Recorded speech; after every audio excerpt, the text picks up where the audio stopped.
sebelah selatan Banyuwangi, Jawa Timur terdapat sebuah pulau dengan keindahan yang eksotis. Nah, hari ini saya mau mengeksplor Pulau Bedil. Air terjun setinggi 200 meter ini dulunya lebih dikenal dengan nama Lawean atau dalam bahasa Jawa artinya 25.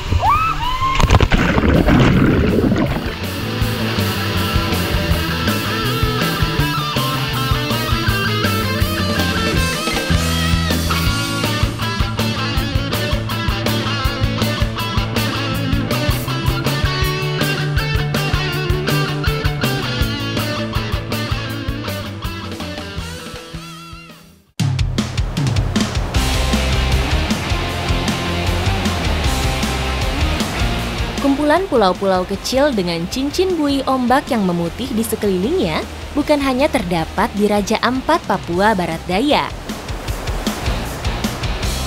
Kabupaten paling ujung Jawa Timur di Banyuwangi juga memiliki pemandangan serupa yang tidak kalah mempesona. Inilah Pulau Bedil, sebuah nama yang mewakili suara ombaknya ketika menghantam karang. Di sebelah selatan Banyuwangi, Jawa Timur terdapat sebuah pulau dengan keindahan yang eksotis. Nah, hari ini saya mau mengeksplor Pulau Bedil. Ikuti jejak saya, jejak petualang. Untuk menuju Pulau Bedil, saya harus menyeberang dari Pantai Mustika, Desa Pacer. Rangkaian ombak yang pecah saat diterjang perahu merupakan sambutan bagi setiap pengunjung yang akan ke Pulau Bedil. Akhirnya sampai juga di Pulau Bedil. Dan dari kejauhan tadi kelihatan sesuatu yang sangat menangkap perhatian saya, yaitu Goa Bedil. Dari bentuknya sih menarik banget ya, karena dia segitiga gitu.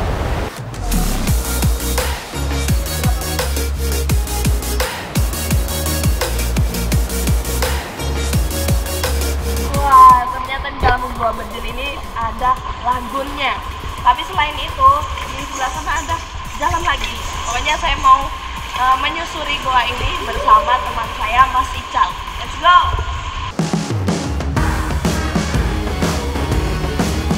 Inilah yang membuat Pulau Bedil menjadi istimewa. Sebuah lagun yang terletak di bilik pulau. Tersembunyi di balik karang, lagun ini merupakan hasil ukiran ombak selama jutaan tahun.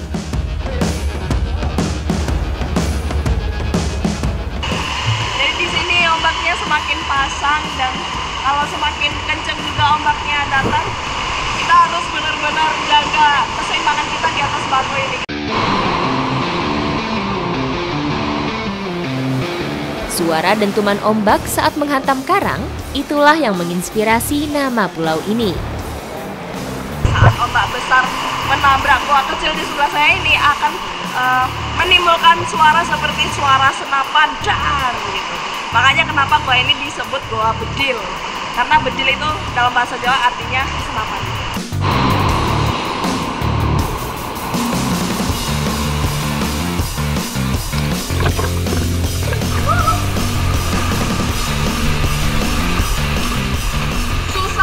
Berenang di tempat yang berarus.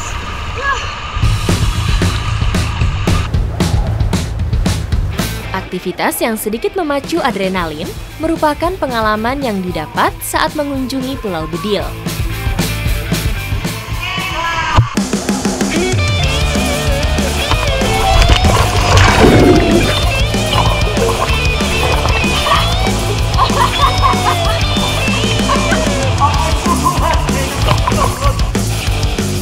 Di dasar lagun juga tidak tumbuh terumbu karang, sehingga kami bisa berenang dan seru-seruan sepuasnya tanpa khawatir merusak terumbu karang. Di sebelah sana ada terang-terang nih, kayaknya goanya nyambung ke sana. Yuk. Cahaya yang masuk dari mulut goa membuat saya penasaran, apalagi yang akan saya temukan setelah keluar dari mulut goa. Selain panorama yang indah, di pulau ini juga hidup berbagai jenis biota laut. Salah satunya jenis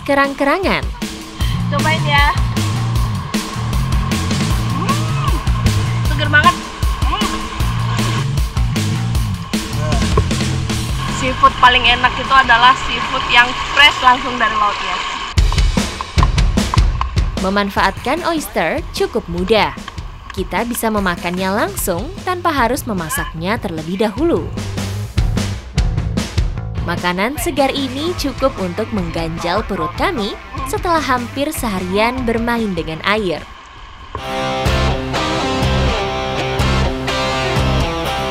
Tidak jauh dari Pulau Bedil, sebagian warga yang tinggal di pesisir pantai banyak menggantungkan hidup dari hasil laut. Salah satu caranya dengan mendirikan bagan untuk menangkap baby lobster.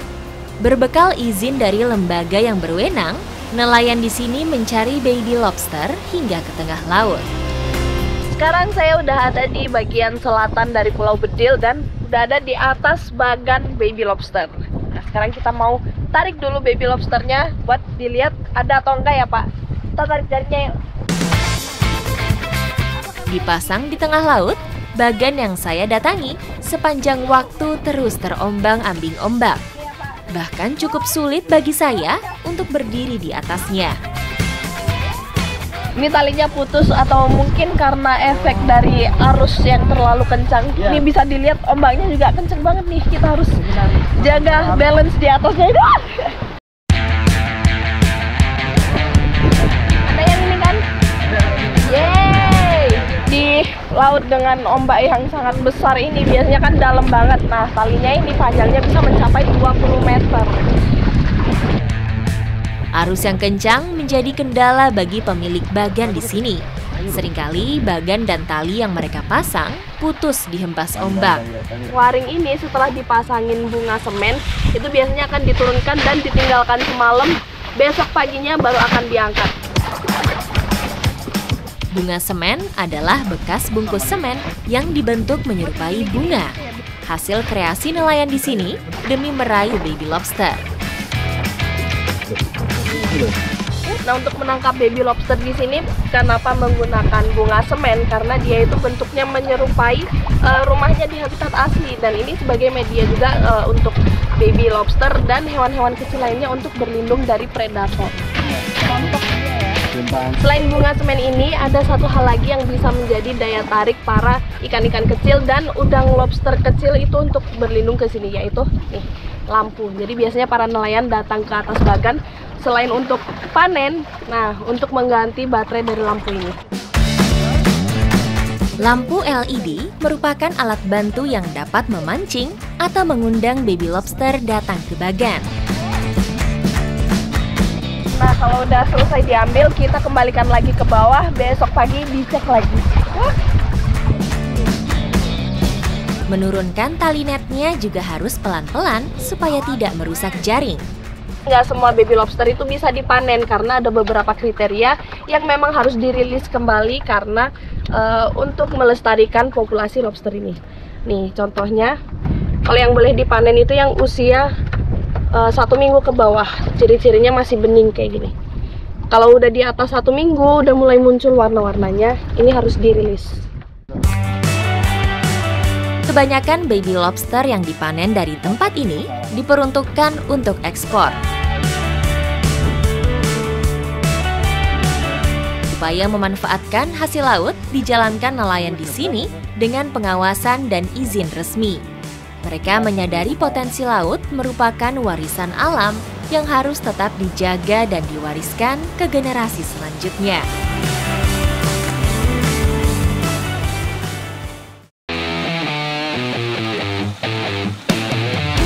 Air terjun setinggi 200 meter ini dulunya lebih dikenal dengan nama Lawean atau dalam bahasa Jawa artinya 25.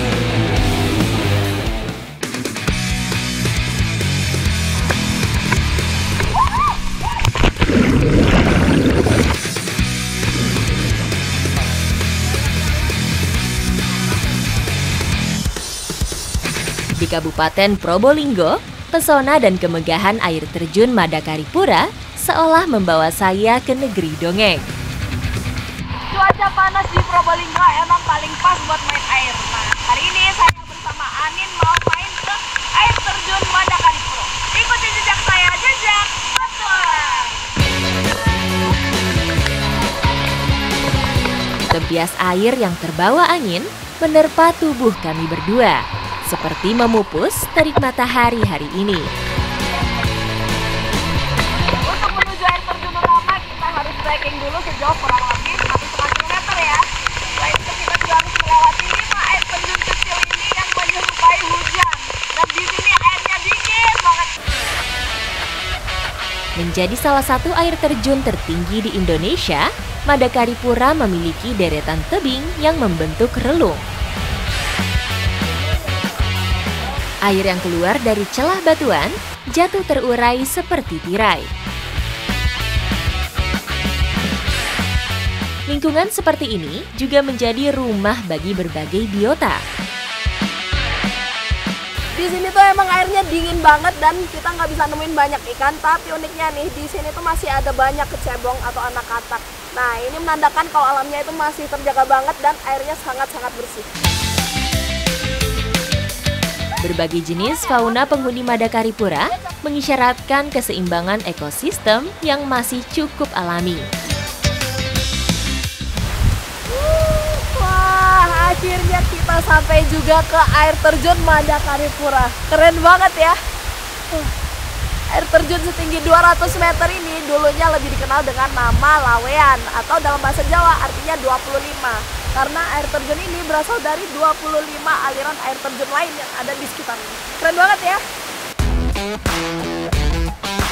Setelah menempuh perjalanan yang lumayan melelahkan, Pukau Madakaripura memupus letih kami.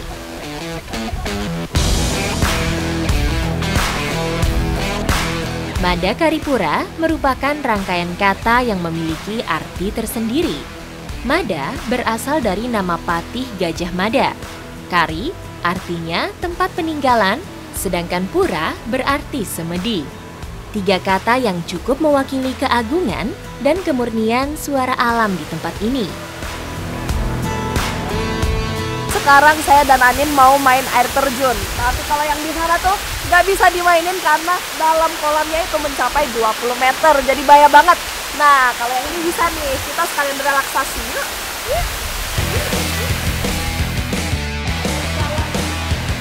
Sekarang saatnya kami merasakan pijatan alam Madakaripura.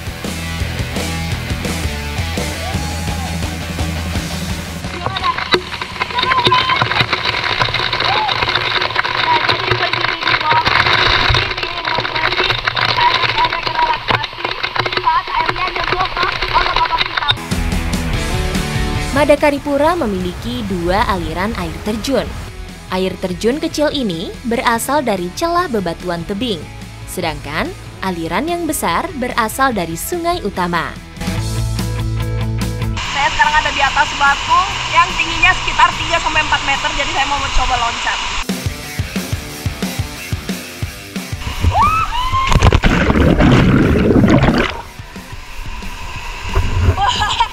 Asik banget!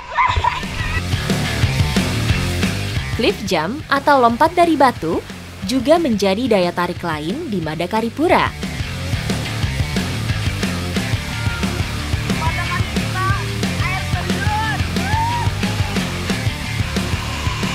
Di sini kayaknya nggak akan bosen karena pemandangannya secantik ini.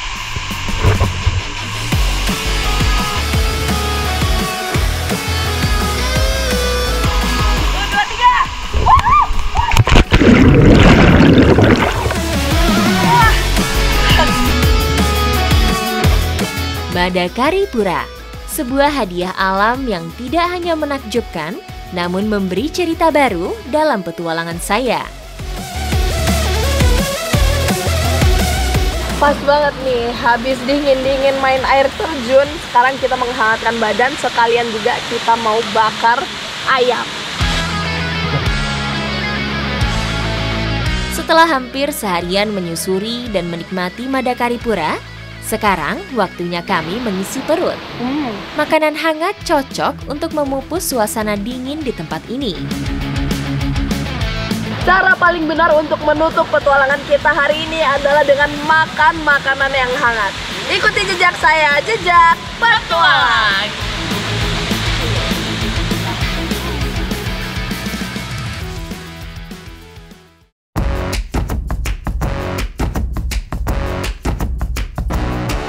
Dimulai pada masa penjajahan Belanda, Indonesia sudah dikenal sebagai negara penghasil kapuk. Indonesia sebagai salah satu penghasil kapuk terbesar di dunia tentunya memiliki banyak sekali cara untuk memanen buah randunya. Nah, di desa Negoro Rejo ini memiliki salah satu cara tradisional yang masih digunakan sampai sekarang. Ikuti jejak saya, jejak petualang. Probolinggo merupakan salah satu kabupaten yang memiliki banyak populasi pohon randu. Berat banget, Pak. Nah, ini salah satu alat yang digunakan, yaitu adalah tangga dari bambu yang kalau di sini disebutnya itu ondo. Ini benar-benar bambunya itu cuma satu dan nggak ada taman-taman lainnya nih. Selain besar, pohon randu juga tumbuh menjulang. Bantuan satu batang bambu tidak cukup untuk menjangkau buahnya. Ini yang nanti dinaikin lagi ke atas sana, Pak? Ya. Oh, ternyata ini sekalian dipasangin dua tangga. Jadi yang satu ini nanti begitu ada yang udah nyampe atas bakalan dibawa naik lagi untuk bisa sampai puncak pohon ini. Jadi pohonnya sangat tinggi, tingginya kurang lebih 20 meter. Wah. Satu buah ondo hanya bisa meraih buah pada batang bagian bawah. Selain ondo, buah randu yang menggantung dan menyebar mengikuti batang masih harus diraih dengan bantuan alat lain. Oke. Udah ya, ini aman ya. Nah, alat ini adalah alat yang akan digunakan untuk mengambil randu. Dan ini tingginya 10 meter, jadi bisa diambil untuk randu yang jauh sekali. Nah, kalau masyarakat di sini nyebutnya gantar.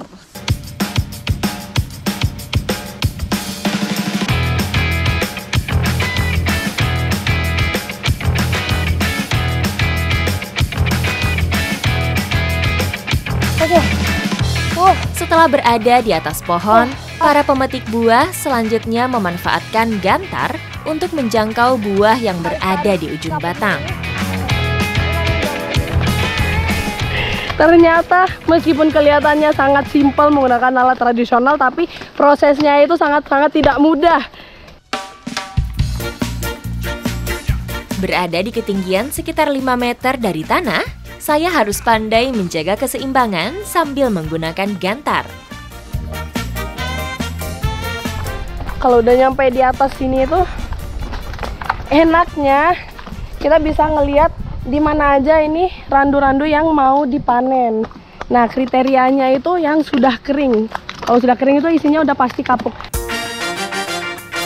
Pohon randu tumbuh dan membesar dengan cepat. Dibanding dengan jenis pohon berkayu keras, bahkan ketinggiannya bisa mencapai 70 meter. Nah, cara panennya ini juga unik nih. Di ujung gantarnya kan bisa dilihat ada kayu yang bentuknya agak malang seperti ini. Nah, caranya itu yang bagian sini itu disangkutkan ke dahannya aja, bukan disangkutkan ke buahnya. Jadi begitu digerak-gerakin sekalian banyak buah yang jatuh.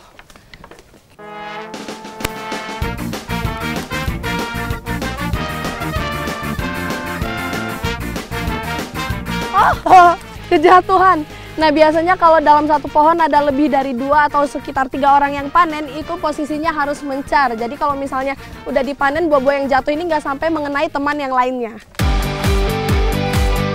Buah kapuk yang sudah tua mudah jatuh saat terkena guncangan. Karena itu, para pemetik di sini berada pada posisi saling berjauhan dan tidak sejajar ke atas, agar tidak tertimpa buah yang jatuh. Jadi di sini buat menantang adrenalin nggak perlu ekstrim sport. Panen buah randu aja udah ngeri banget nih. Deg-degan banget ya, Pak? Bikin jantungan. Meski belum semua buah bisa dipetik, namun hasil panen kami kali ini sudah cukup banyak. Semua ini tentu tidak akan bisa diperoleh jika para pemetik di sini tidak didukung dengan alat bantu yang mereka ciptakan sendiri. Oke, panennya udah cukup banyak. Sekarang kita turun buat ngambilin yang udah jatuh-jatuh. Pandangan dari atas ke bawah sangat berbeda dengan naik. Saat meniti ondo untuk turun, mata terasa lebih sulit menentukan titik pijak. Bapak turunnya santai banget, Pak. Saya deg-degan. Ngeri, ngeri. Yeay. Jangkauan dahan pohon randu yang lurus menyamping cukup luas mengelilingi batang utama, sehingga buahnya yang jatuh menyebar kemana-mana. Ini karena pohonnya sangat besar, jadi buah randunya itu jatuhnya menyebar. Panjang buah randu memiliki ukuran sekitar 20 hingga 30 cm. Buah yang masih muda, teksturnya masih cukup padat. Sementara, buah yang sudah pecah akan mengeluarkan kapuk dan lebih ringan. Mas, ini yang dikumpulin kan yang udah kering-kering kayak gini. Kalau yang masih hijau bisa dipakai apa nih di sini? Buat rujak juga bisa ini, Mbak. Bisa dirujak? Ya, wah, boleh nih. Berarti setelah ini habis mengumpulkan semuanya, kita mau ngerujak ya, Mas ya? Oke, siap. Ayo, semangat, Mas. Buah randu identik dengan kapuk. Namun saat masih muda, buahnya yang berwarna hijau ternyata bisa dijadikan makanan.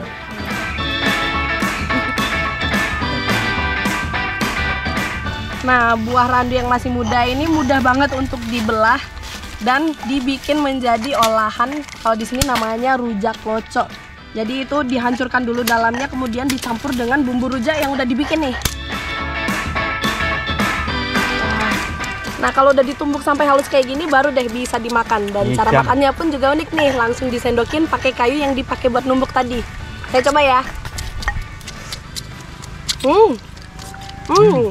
Asem ya Pak rasanya? Asem. Seger-seger asem gitu rasanya. Dan katanya biasanya kalau makan buah randu muda ini bisa menambah stamina. Jadi kalau misalnya habis capek-capek kerja kayak ini nih, pas banget nih makan rujak loco. Sungguh seru menikmati rujak loco sehabis melakukan kegiatan panen bersama teman-teman di Desa Negororejo, Probolinggo. Biasanya setelah dipanen, randu yang belum terlalu kering akan dijemur dulu. Dan semakin panas cuaca, maka akan semakin cepat juga proses pengeringannya.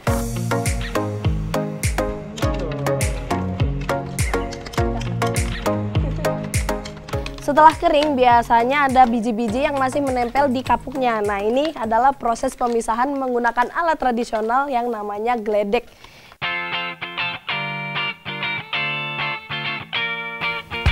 Ini dia nih biji-biji yang sudah terpisah dari kapuk. Nah, kalau kapuknya udah nggak ada bijinya kayak gini, baru deh bisa dijadikan bantal, guling, dan kasur yang kita gunakan sehari-hari. Ikuti jejak saya, jejak petualang.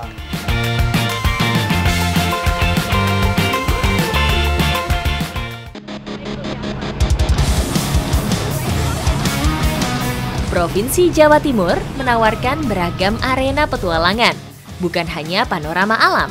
Di Kabupaten Lumajang, kita bisa menguji keterampilan dan keberanian sambil menikmati pemandangan puncak tertinggi Pulau Jawa, Gunung Semeru. Hari ini saya bersama teman saya Kinka mau bertualang di sekitar kaki Gunung Semeru, lebih tepatnya di Sarkawi Pronojiwo.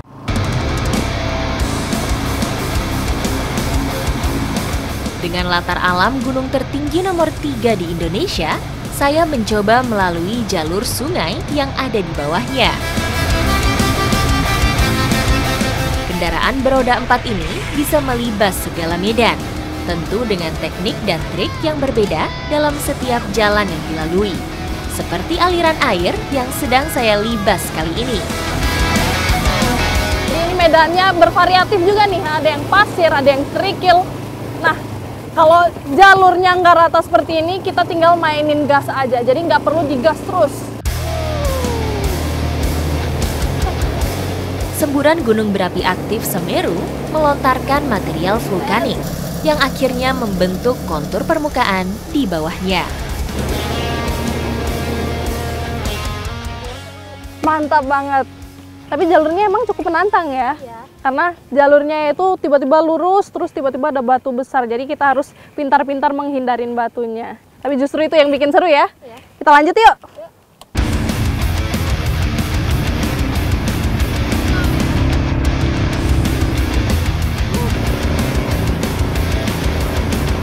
Nah, kalau tadi medannya itu air, sekarang kita melewati medan gravel. Jadi ini banyak batunya kecil-kecil. Medan gravel termasuk yang cukup berat untuk dilalui, ditambah dengan jalur yang sedikit menanjak. Wah, ATV ini meskipun dia roda 4, tapi tetap aja kalau kita lewat medan yang jalannya nggak rata, kita harus seimbangin dengan berat badan kita. Jadi kalau ATV-nya miringnya ke kanan, kita seimbangin dengan badannya ke kiri, begitu juga sebaliknya. Medan gravel disebut juga sebagai off-road mini karena tipikal dan tingkat kesulitannya yang membutuhkan pengetahuan teknis. Bisa mundur nggak? Tunggu ya.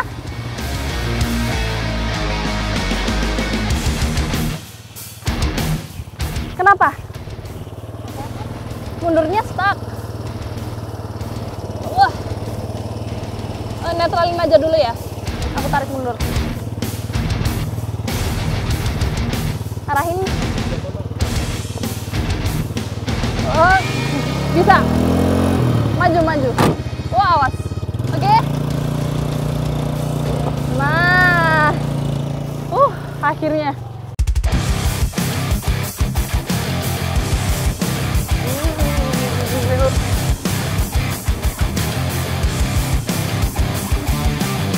Setelah melalui berbagai jenis rute yang berat, akhirnya saya dan Pinka menemukan titik untuk beristirahat sambil menikmati pemandangan. Ditemani dengan minuman hangat, petualangan di kaki Semeru menjadi pelengkap perjalanan saya di ujung timur Pulau Jawa. Ikuti jejak saya, jejak petualang.